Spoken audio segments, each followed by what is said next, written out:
US presidential candidates Donald Trump and Kamala Harris have agreed to a televised debate on September 10th. The former president now says he wants two other debates as well. The Harris campaign says it's open to them. Jared Mondschein is the Director of Research at the US Studies Centre, and he joins us now from Sydney. Very good morning to you. It's very clear from Donald Trump's latest news conference that he held overnight that he is desperately trying to regain the momentum after the Democrats picked Kamala Harris and she picked a running mate.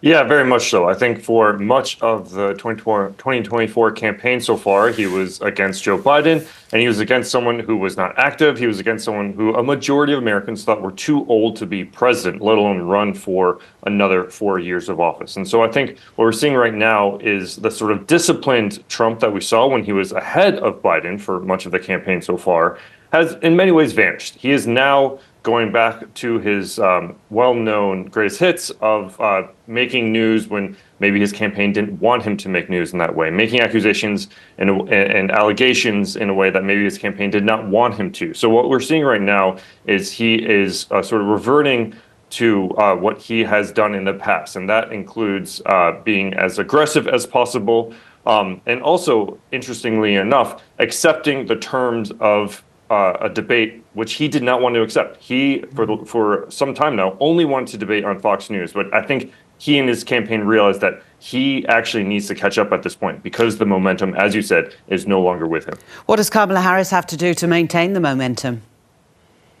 I think right now what her team is saying is they don't really see an incentive to, for example, give a sit-down interview with the media. It's quite clear that if you look at polling amongst Democrats and Republicans, we are light years away from where we were just a month ago in terms of energy for the ticket. For some time, a majority of Democrats did not want Joe Biden to be the 2024 nominee, despite him having won all the primary states during the Democratic primaries.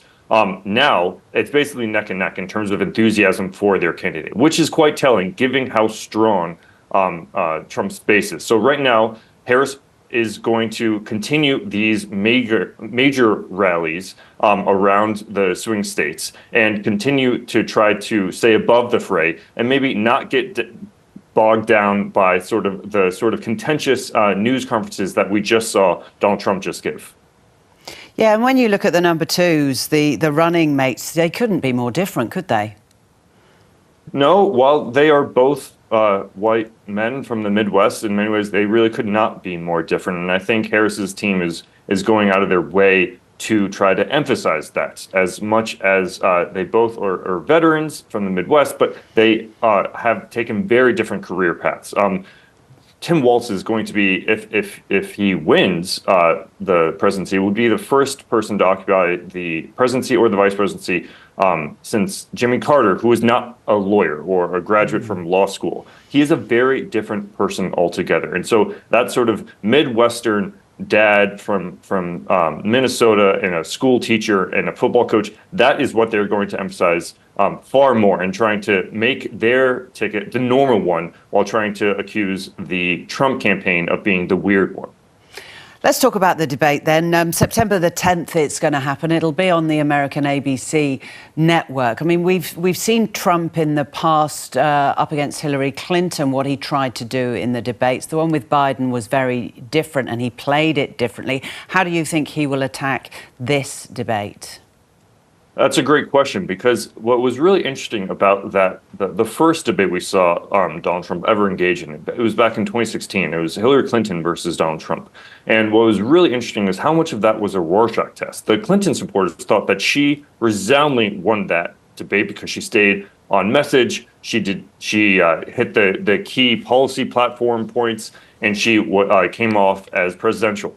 Whereas the Trump voters thought that he won it because he made fun of her, he mocked her, and he just showed, in their view, that it's all a farce and performative and not substantive. And so I think he is probably going to take more from his 2016 campaign playbook and trying to mock Harris and get her off her game. Let's not forget that Harris, as good as she has been in some key debates, including against Joe Biden back in 2019, she also is not known for having a very long and extensive policy platform or policy agenda.